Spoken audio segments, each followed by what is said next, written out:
Gracias por esta organización, gracias por este momento de reflexión. Y acá estamos con los hombres y mujeres de la patria que trabajan, los que con su esfuerzo hacen grande este país, para ver cómo seguimos. Este es un momento en donde nos encontramos para pensar lo que va a acontecer. La política tiene que estar por lo menos 6 meses adelante de lo que va señalando el paso. La política no viene a contar lo que está aconteciendo, para eso están los periodistas. La política no viene a contar lo que pasó, para eso están los historiadores. La política está para decir lo que puede pasar. Y si lo que puede pasar pasa, el que está delante de ustedes y tiene el honor de hablarles, seguirá hablando. Y si no, pasará el que sigue. Así funciona esto. Por eso la política no se salfea. No es hacer encuestas, ver lo que pasa y en función de eso acomodarnos. La política no es un producto que se vende. La política es algo que tiene que construir un proyecto de país aunando voluntades. Y en esa definición de política, en esa y exclusiva definición de política, es que vamos a conversar los próximos minutos. Lógicamente que esto tiene el riesgo de equivocarse. Mirá, vino este, dijo que iba a pasar tal cosa, no pasó, viene otro, muchachos. Pero insisto, la política no está ni para explicar lo que pasa hoy, ni para explicar lo que pasó. Leen los diarios, escuchan la radio y cualquiera de los cronistas les dice lo que está pasando. La política está para que entre todos y en función de un análisis de las condiciones en las cuales está atravesando la Argentina y el mundo, encontremos un proyecto común, dejando claro cada uno de dónde se para y para quién quiere trabajar. Yo vengo acá a decirles humildemente lo que pensamos algunos compañeros del Movimiento Nacional Justicialista. Lo primero que quiero decirles es que por primera vez en la historia del peronismo, el próximo gobierno peronista va a ser la primera vez que nos tenga de frente al mundo. Va a ser la primera vez desde que nuestra doctrina se estructuró como tal que el mundo no nos va a mirar de reojo o incluso en contra de nuestra causa. Nunca nos pasó. No le pasó al general Perón, no en la década aquella del 45 al 55, no nos pasó en los 70, no nos pasó en la década ganada. Nunca que hubo un gobierno peronista, el mundo acompañó. Cuando el gobierno expresó claramente su doctrina, que es lo que estamos planteándonos en este momento. Y eso es muy importante. Perón en esto fue muy claro, incluso en el 55, naturalmente que él podía armar al pueblo y rápidamente resolvía la insurrección de algunos sectores de las Fuerzas Armadas. Pero decidió que entre la sangre y el tiempo, elegía el tiempo y dijo, porque dudó, si tenemos razón vamos a volver. Y 18 años después volvió. Los peronistas nos peleamos donde el viejo iba a aterrizar, que es en Ezeiza. Fue un día difícil. Las consignas en aquel momento eran muy complejas, era la patria peronista o la patria socialista. Por suerte la mayoría de los que están acá son muy jóvenes y no lo vivieron, pero lo tienen que haber leído. Decíamos, Perón viene para la patria socialista, Perón viene para la patria peronista. Hicimos un lío bárbaro. Con el tiempo nos dimos cuenta que ninguna de las dos eran posibles. La patria socialista no la querían los norteamericanos. Y la patria peronista no la querían ni los norteamericanos ni los soviéticos. En esa época todavía estaban los soviéticos. Era mucho más difícil. Volvió a decir el viejo, entre la sangre y el tiempo, elegimos el tiempo. Y el tiempo pasó. La Guerra Fría entre los yanquis y los rusos se terminó, hubo un claro ganador, pero el mundo siguió girando y también se terminó la globalización.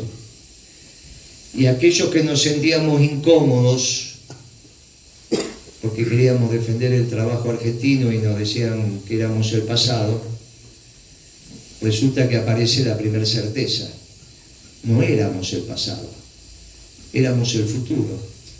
Cuando nosotros administramos la política económica, defendimos el trabajo de los argentinos, no por los empresarios, no es que defendimos las empresas, lo defendimos por los trabajadores.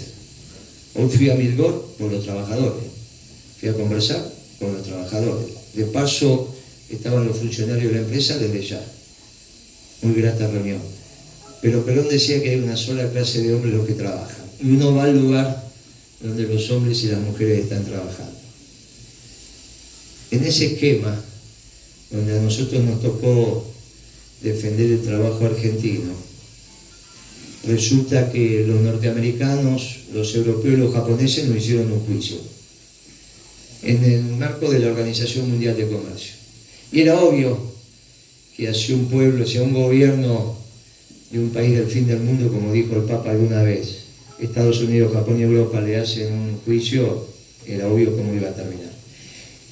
Y la oposición dijo, no, lo que pasa es que están por fuera, estos no entienden, se quedaron en el 45, etcétera, etcétera, etcétera. Pero resulta que ahora el mundo cuida su trabajo. Y cuida su trabajo y está en el marco de lo que alguna vez el Papa dijo, que estábamos atravesando la Tercera Guerra Mundial en cuotas. Y lo dijo el Papa en el 2013, cuando asumió, cuando lo eligieron. Y dijo, y la guerra no va a ser por temas religiosos, no va a ser va a ser por qué pueblo va a trabajar y qué pueblo no va a trabajar. Porque un pueblo que no trabaja también se disgrega. ¿Cómo mantenemos la cohesión social si el pueblo no tiene trabajo? ¿Cómo mantenemos el afecto entre nosotros? ¿Cómo mantenemos la comunidad si la desocupación abunda entre nosotros? Y esto se fue dando. Él lo dijo en el 2013. Nuestra Cancillería, la Cancillería de donde el Papa era oriundo, no le creía. Yo lo hablé con el canciller. Le dije, mira, el Papa está diciendo, no, pero el Papa está confundido, en Occidente no se está hablando de eso, nadie habla de esto. Y nadie habla de esto porque el hombre está adelante. Precisamente ese es el rol, estar adelante. El rol de la política es estar un poco adelante. El rol del Papa. Y si uno venía hace algunos años atrás, 3, 4 años atrás, le decía que Europa iba a estar en guerra, no lo hubiesen creído. ¿Cómo Europa va a estar en guerra? Y sí, está en guerra. Europa hoy está en guerra. Y si uno pensaba que la locomotora alemana iba a dejar de ser la locomotora de la Europa y en muchas partes del mundo, dice, no, no puede ser la potencia. Y si uno decía, miren que parte de lo que está pasando en el mundo tiene que ver con la confrontación con los chinos, cuidado. Cuidado que acá vuelve a haber en el mundo ganadores y perdedores. Y también tiene que haber una alianza para nuestros intereses que sea la alianza correcta. No sea cuestión que nos equivocamos de alianza y cuando nos equivocamos de alianza pasa lo que pasa en Ucrania. Este chico que gobierna Ucrania, con todo el cariño y respeto al pueblo ucraniano, pensó que la guerra era en los sets de Hollywood. Entonces hizo una publicidad que entró al Congreso ucraniano con una ametralladora en cada mano y los mató a todos y dijo, vótenme, que lo votaron, el presidente. Y ahora se están quedando sin país. Porque no entendió qué lugar tenía que cumplir Ucrania en el concierto de las naciones y en el concierto europeo. Y lo está pagando muy caro, Lo está pagando muy caro. Un pedazo de Ucrania va a quedar para la Federación Rusa, hoy ya esto nadie lo discute, y la otra parte va a ser la primera vez que los Estados Unidos van a tener una base material en Europa. Base militar tiene, desde hace... Base material, unas tierras productivas, un complejo industrial, no tuvieron nunca. Ahora va a ser la primera vez. La Europa que ustedes conocieron se terminó. La Europa que se conoció ya no está más. No sé qué figura política y jurídica tendrá cómo Estados Unidos se va a ocupar de la reconstrucción de Ucrania, de la parte que le quede. Esto es lo que están discutiendo ahora. Si te quedás con el puerto de Odessa, si no te quedás, por dónde van a salir los cereales. Ustedes piensen que las tierras ucranianas, juntas con las tierras de Angola, las tierras del centro oeste de Estados Unidos y la tierra de la zona núcleo de la Pampa Húmeda, norte de la provincia de Buenos Aires, sur de Santa Fe, un pedacito de Córdoba, son las mejores tierras del mundo, las tierras más productivas del mundo. No es casualidad que siempre hayan tratado de tener esas tierras europeas, las tierras francesas, inglesas, al lado de las tierras ucranianas, son de segundo orden. Ahí es donde van a estar los norteamericanos. La política ucraniana no entendió lo que pasaba y estas son las consecuencias.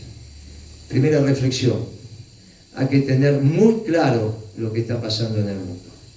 Y el mundo está cuidando el trabajo de cada uno de sus pueblos. Así como hay algunos que no lo entienden, hay algunos que lo entienden. Por ejemplo, los mexicanos. Y el año pasado se transformaron en el principal proveedor de los Estados Unidos. Ya no es China, El principal proveedor de Estados Unidos era China. Muchos años fue. Y ahí el déficit comercial, lo que ustedes veían, los chinos le vendían mucho más de lo que compraban. Hasta el año pasado. Los mexicanos dijeron, estos se van a pelear con los chinos, bueno, vengan para acá. Traigan las inversiones para acá. Nosotros tenemos desocupación. Nos ponemos a trabajar. Ustedes son los que van a comprar. Y de esa manera también evitamos la inmigración ilegal. Se dieron la mano y arreglaron. Entre darse la mano y arreglaron, los norteamericanos le dijeron a los mexicanos, le vamos a comprar los autos. Pero en un giro de estos extraordinarios de la historia, le dijeron, le vamos a comprar los autos y los obreros mexicanos ganan lo mismo que los obreros norteamericanos, si no nos hacen trampa. Vuelvo a decir, porque por ahí. Le vamos a comprar los autos si los obreros mexicanos de la industria automotriz ganan lo mismo que los obreros norteamericanos. Y hoy ganan lo mismo. Y le venden los autos. Esto es una situación extremadamente increíble que si hace 15 años lo pensábamos iba a ser imposible. Era la globalización con algunos países que producían y otros que teníamos que ser consumidores. Y la desocupación, y bueno, la desocupación ¿qué va a ser? Veremos cómo salimos para adelante. Hace 3 semanas salió el balance de Tesla, de este pibe que es dueño de Twitter, o de X ahora, y que hace los autos eléctricos. Y no le fue bien, porque vendió menos autos en el mercado norteamericano. Vendió menos autos, ¿no es que? La semana pasada, el gobierno norteamericano le puso 100% de aranceles a los autos eléctricos, de tal manera que si un auto chino entra, se multiplica por 2 el precio antes de entrar a la plaza. Y es obvio que autos se van a vender ahora. ¿Qué está haciendo el gobierno? Defendiendo su trabajo, el trabajo del pueblo norteamericano. Este mundo ya no es el mundo de la globalización, es el mundo del nacionalismo. Ahora, obviamente estamos atravesando los dolores de parto del mundo que se va, que todavía no terminó de morir, y del mundo nuevo, que todavía no terminó de nacer. Y estos son los dolores de parto, lo que pasa entre China continental y Taiwán. Si no, ¿para qué se compró 7 submarinos nucleares de los australianos? ¿Para pelearse con quién? Con los chilenos, con nosotros, con los neozelandeses, para pelearse con los chinos, diciendo ustedes no van a poder salir a navegar con su flota de guerra, si es que la tienen. Por ahora tienen un portaaviones únicamente operativo. Muy importante esto, porque no hay potencia económica que pueda expandirse en el mundo si tampoco es una potencia militar. ¿Y qué es una potencia militar?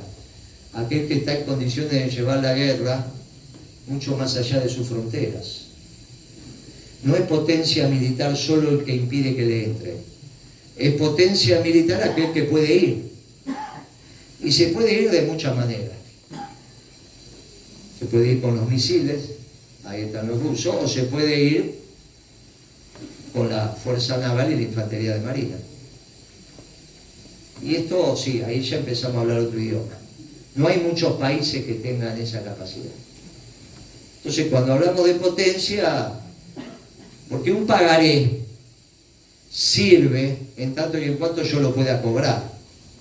En el momento que tengo un pagaré y el que debe me dice no te pago, vení a cobrar y yo no puedo ir porque voy a perder, eso se transforma en un papel de colores.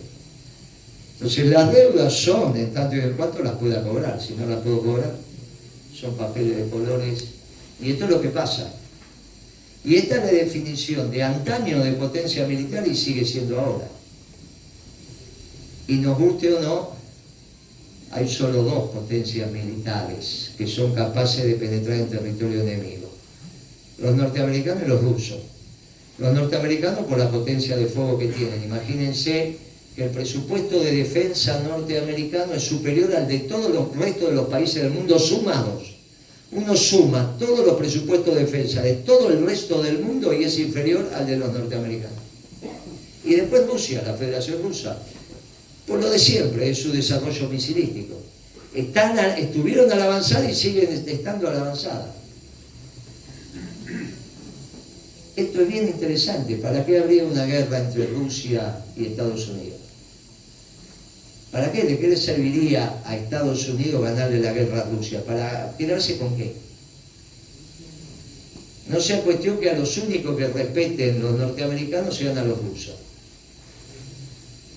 Y no sea cuestión que el mundo se está configurando a través de tres grandes personajes. Uno, porque es nuestro, el Papa, guía espiritual de la humanidad. Dice cosas y el mundo hace silencio.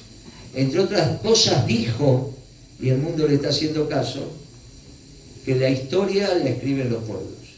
En la universidad no se aprende eso, ¿eh? En la universidad se aprende que la historia la escribe la lucha de clases, los marxistas, o la historia la escriben los prohombres, que lo ponemos arriba de un monumento y le damos veneración, y que con su solo genio cambian la realidad. Los que decimos que la historia la escriben los pueblos fuimos siempre los peronistas, pero no éramos escuchados. Ni la lucha de clases ni los hombres aislados. Es el pueblo y sus circunstancias. Por eso el peronismo siempre reivindicó a los pueblos como tal. A los pueblos. El pueblo es el sujeto de la historia. Un concepto extraordinario. Solo nuestra doctrina la tiene. El resto de la doctrina no la tiene. Comprendiendo lo que está pasando en el mundo, por ahí encontramos para dónde se está ordenando el nuevo orden internacional. Y no sea cuestión que sea este Papa, que Dios permita que lo tengamos por lo menos un lustro más, el que está ganando la guerra en Europa, que no hay duda que es Putin, y el que seguramente va a ganar las elecciones en Estados Unidos, que es Trump, que es amigo de Putin, y los dos dicen, no, nosotros somos amigos. Con los otros no somos amigos, pero entre nosotros somos amigos. Y no sea cuestión que ese mundo, que no es el mundo que estábamos acostumbrados a ver, sea el mundo que se nos impone. Y ahí nosotros tenemos que navegar. En principio ese mundo, que ya no es el de la globalización, nos dice que es un mundo desde el nacionalismo. Nadie discute que Trump es nacionalista, nadie discute que Putin es nacionalista, y nadie discute que el Papa dice que la historia la escriben los pueblos. Dentro del nacionalismo también hay una discusión profunda. Si es el nacionalismo europeo o es el nacionalismo americano. Y dentro del nacionalismo americano hay un nacionalismo interesante que construyó una doctrina, que es el peronismo. ¿Y cuál es la diferencia entre el nacionalismo europeo y el nacionalismo americano? Fundamental. El nacionalismo europeo es un nacionalismo de puños cerrados, de aquellos pueblos que destruyen a los pueblos que son distintos. Todo el que es distinto lo destruyo. Ese es el nacionalismo europeo. ¿Cuál es el nacionalismo americano. Y es el nacionalismo de brazos abiertos. De un nacionalismo de un pueblo que todos los días se está construyendo. Un nacionalismo que incorpora al distinto. Y un nacionalismo que construye puentes entre los pueblos, no levanta muros. Y ese es el debate que tenemos hoy. ¿Qué nacionalismo va a privar en el mundo? ¿Aquel nacionalismo de puño cerrado o este nacionalismo de brazos abiertos? No hay más que mirarlo. Vemos la historia de Tierra del Fuego y vemos que cada uno viene de un lugar.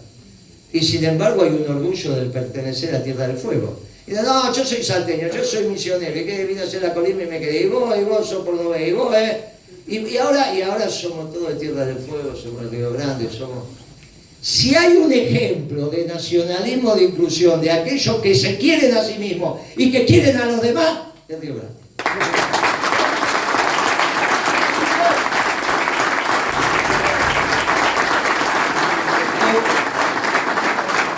Por eso vinimos, porque somos un ejemplo para el mundo. Ahora, para ser un ejemplo para el mundo, tenemos que hacer las cosas bien. Y somos un ejemplo, porque nos están empezando a estudiar. Ya la conté varias veces esta anécdota, pero la vuelvo a contar. En esta historia de que nos piden conferencias y demás también, de otros lugares del mundo, me tocó una con los franceses. Y un francés dijo, Moreno, si Perón hubiese nacido en Francia, el peronismo ya sería universal. Lo que pasa es que nació allá en Buenos Aires. No es fácil la respuesta, porque del otro lado están los franceses, pero... E incluso cuando yo hago esta intervención en términos de pregunta, me dice, y sí, seguramente, si Perón hubiese nacido en Francia, ya el peronismo sería conocido por todo el mundo y ya... Y uno dice, ¿están seguros? Del pueblo francés, un pueblo imperial con todo el respeto que nos merece, ¿podría haber surgido un Perón y esta doctrina? Quizá hubiese nacido Perón, lo que no hubiese nacido es el peronismo. Porque Perón enseñó que el peronismo como doctrina extraordinaria nació en el seno de un pueblo extraordinario. Y ese pueblo extraordinario es el pueblo argentino. No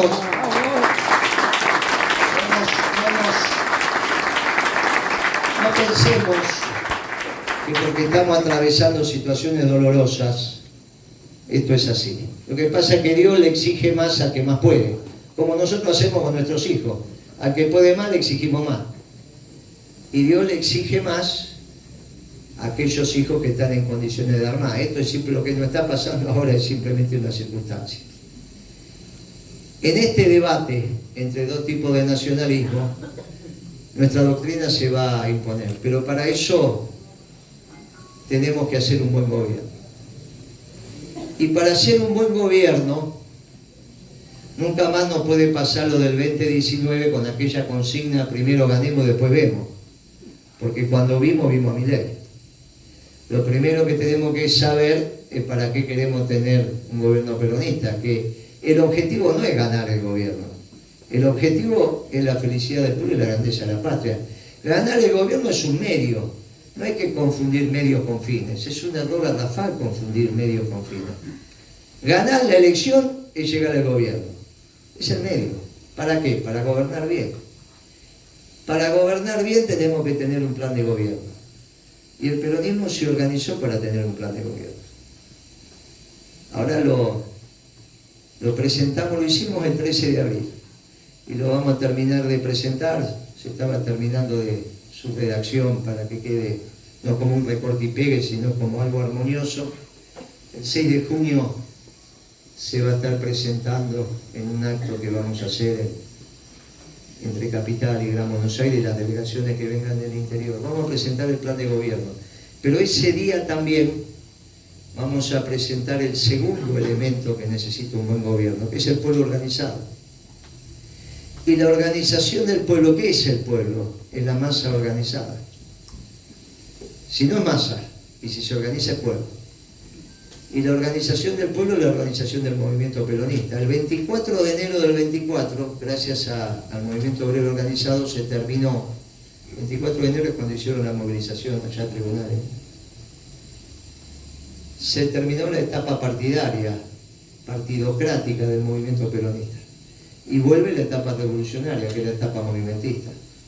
Vuelve el movimiento peronista como estructura de organización de una doctrina extraordinaria. El movimiento peronista no se puede organizar en un partido. Para eso están otros partidos, otras doctrinas, otras. Perón siempre dijo a este movimiento revolucionario, que tiene una doctrina revolucionaria, merece una estructura organizacional revolucionaria. Ese es el movimiento. ¿Qué es el movimiento?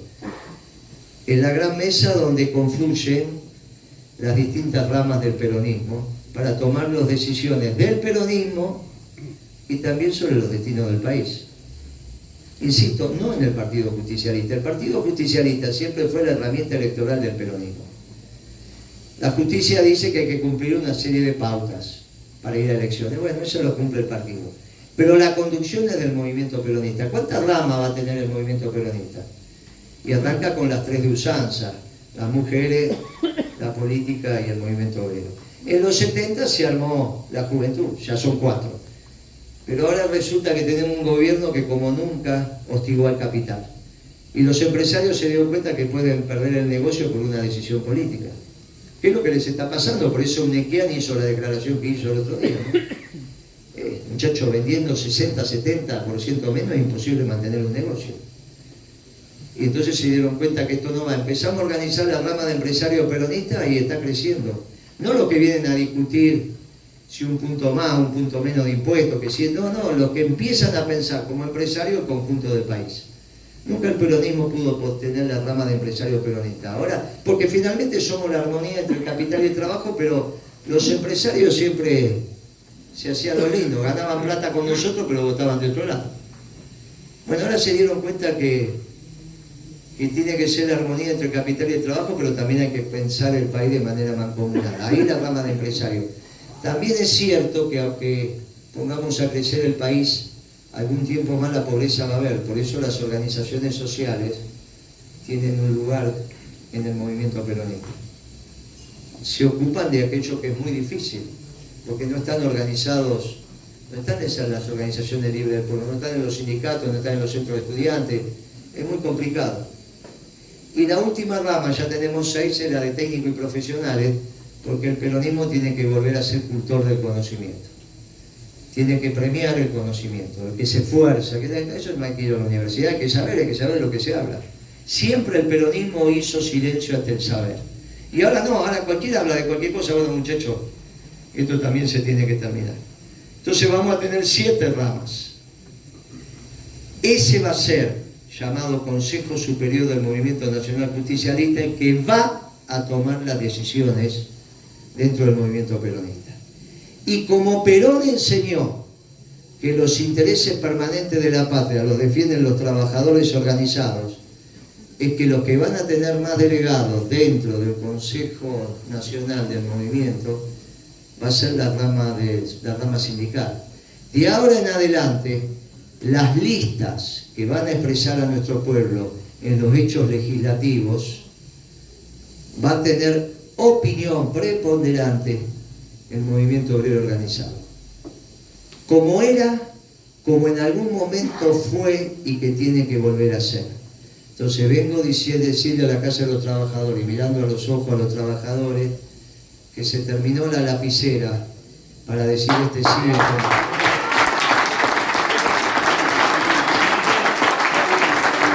Ahora, nos falta el instrumento electoral. Porque ¿quién es el instrumento electoral? Es Principio y Valores, es el Partido Justicialista, es el partido de la Negra Camaño, es el partido de Pino Solana, que aunque se murió los muchachos están dando vueltas, es el partido de Moyano. Lo digo con nombre y apellido para sintetizar, pero todos sabemos que son partidos. El partido de Rodríguez Sá, son todos los partidos juntos. Vamos a armar una confederación justicialista, que es la unión de todas esas herramientas electorales, donde en su acta constitutiva. ¿Por qué una confederación? Porque los partidos tienen 2 maneras de juntarse. Una alianza que termina el día de la elección, es como un compromiso, dura hasta ahí. Termina la elección, terminó. O una confederación que ya es un poquito más. ya tenés algunos compromisos. Entonces, vamos a armar una confederación entre partidos que va a ser la herramienta electoral del movimiento peronista, y en el acta constitutiva de esa confederación va a rezar con mucha precisión que las listas las van a integrar aquellos representantes de la rama que sean elegidos por los consejos distritales, provinciales y nacionales. Es obvio, entonces, que la reorganización del movimiento peronista es indispensable, porque de ahí va a surgir la organización popular en primer término, y segundo van a surgir las listas que van a integrar los consejos deliberantes, las legislaturas provinciales y los representantes a las legislaturas nacionales. Como fue siempre, muchachos, siempre fue así. Esto se cambió este siglo. No es que el Partido Justicialista podía decir, vos no, vos sí, vos sos piantavoto, este no sirve. Muchachos, eso es cuando la política se hizo partidocrática y dejó de representar los intereses comunes. Volvimos a la vieja usanza, volvimos a la vieja usanza, porque ahora resulta que lo viejo es el futuro. Como lo demostramos en economía, también lo vamos a demostrar en la política. La estructura organizacional del pueblo argentino alrededor del movimiento peronista es la que garantizó los días más felices, y lo vamos a volver a garantizar. Y hablando de eso, fíjense la diferencia que hay entre este momento y el año 2016, cuando ganó Macri. Hay una diferencia fundamental. Los medios no nos están dando la espalda. Hay algo raro que está pasando. Vino Editorial Planeta y me invita a hacer un libro que va a estar para septiembre, por ahí, que se va a llamar La Organización del Peronismo y el Buen Gobierno. Editorial Planeta, no. Viene el grupo este, C5E de Radio 10, me dice, ¿por qué no hacer unos programas, Moreno? Vení, porque esto... ¿Saben qué pasa, muchachos? El peronismo vuelve a enamorar. Abajo el peronismo está muy bien. Los dueños de los medios, igual que los secretarios generales de los sindicatos, igual que la Corte Suprema, son los que siempre entienden la política. Después el resto adivina. Pero esto entiende. No, los jueces supremos, eso entienden todo. Los jueces, la Corte Suprema entiende todo. La CG entiende todo. Pero los dueños de los medios también. En el 16 no nos daban ni 5 de bola. Ahora empiezan a olfatear que algo está pasando. Y le da espacio al peronismo. El peronismo tiene rating. Ese programa que hacemos los domingos, los días más felices, que lo acabo de invitar al intendente de Río Grande, que cuando vaya para allá le hable desde Río Grande al país, porque tienen que hablar, le tienen que decir las cosas, tienen que... Ese es el programa en términos proporcionales que más radios tiene prendido de Radio 10. Ni el Gato Silvestre, ni Real... Nosotros. Este mes me complicó el partido de River Boca, porque justo a la misma hora iba el programa de River Boca, muchachos, como encima, era un partido, un clásico, el que perdía quedaba afuera. Pero el primer mes del programa, de cada 100 radios que estaban prendidas a lo largo y lo ancho del país, 30 estaban escuchando un programa que empieza con la marcha peronista y termina con la marcha peronista. Esto no pasaba, muchachos.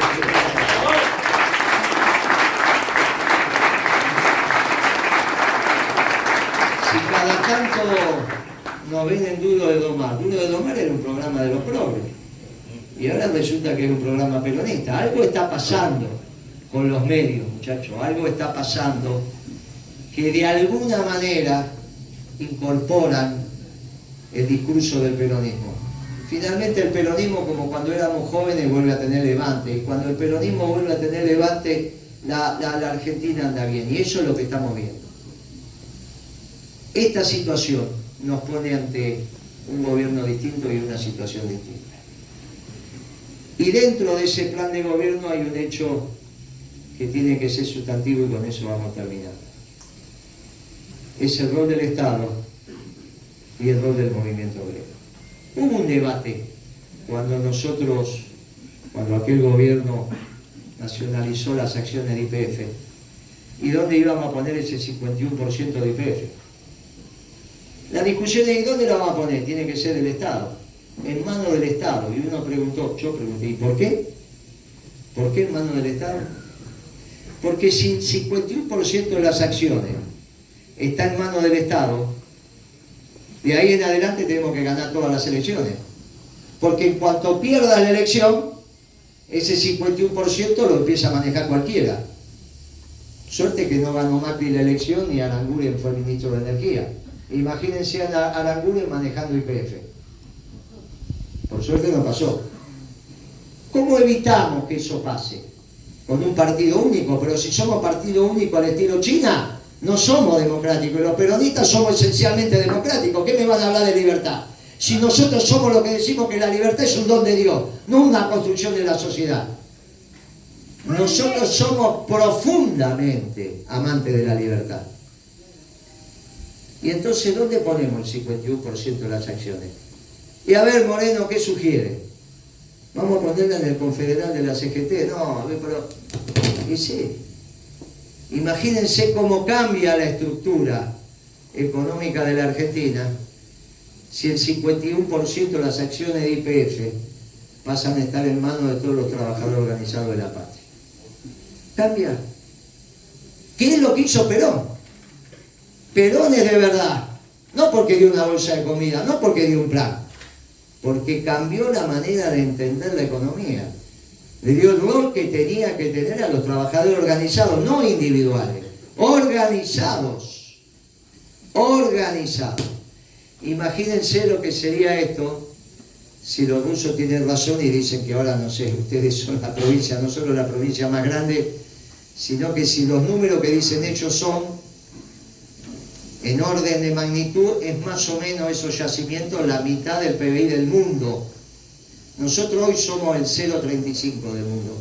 Eso que dice que ellos descubrieron, si es que está, que lo decidan después, dicen que es la mitad del PBI, de todo lo que facturan todos los países del mundo juntos. Miren lo que cambia eso.